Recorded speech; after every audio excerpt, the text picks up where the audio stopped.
এটা আমরা কাউকে প্রকাশ করব না। ওনারা এমনি ওনার মেয়েকেও মানে নিবে না।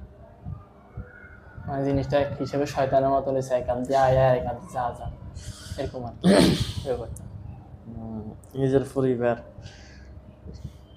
পরিবারের পলিটিক্স গুলো খুব ভয়ঙ্কর, খুব ভয়ঙ্কর। মানে এটা বিয়ে না করলে আমি আসলে জানতাম না।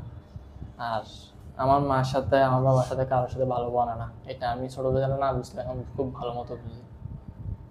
আমার ফুফুরা আমার খালারা এরা ভয়ে কথা বলে না, মান সম্মানের ভয়ে। আপনাকে বাড়ি ফুটছে কোনায়? আপনারা কি রাজগঞ্জের ভিতরে ফুটছেন? না, রাজগঞ্জ না। কোথায় ফুটছেন? আমাদেরটা হচ্ছে মাইজদিতে। রাজগঞ্জ তো হচ্ছে ছয়ানির এদিকে। হ্যাঁ, আমাদের এদিকে না, আমাদেরটা হচ্ছে মাইজদি, একদম সদরে। আপনারা একবার সদরে ফুটছেন? সদরেই পড়ছি। বুঝতে পারছি।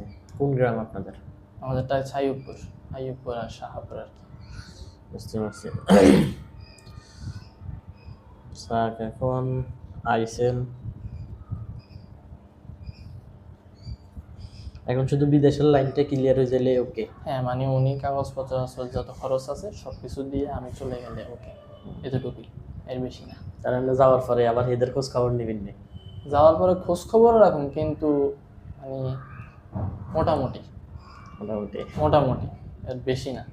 বেশি হয়ে গেলে আবার বেশি সমস্যা। আর আমার যতটুকু ধারণা, আমার আম্মু আর আমার বোন এগুলোর প্রতি খুবই মানে আমার জন্য এইসব কাজ করার জন্য। এই জন্য আমিও বহুত 2 বছর পর এখন সিদ্ধান্ত আমি অটুট করছি যে না, এটা করে ছাড়া ইয়ে করতে। বিয়ে করছেন কোথায়? বিয়ে করছি আবার রাজগঞ্জ। ছেলে মেয়ে কয়জন? না, ছেলে মেয়ে এখন নেই। নাই না, এটা আরো পরে। আমি বোর পড়াশোনা এখন আপনারা তো এক পরিবারে আছেন? হ্যাঁ, একসাথে এক পরিবারে।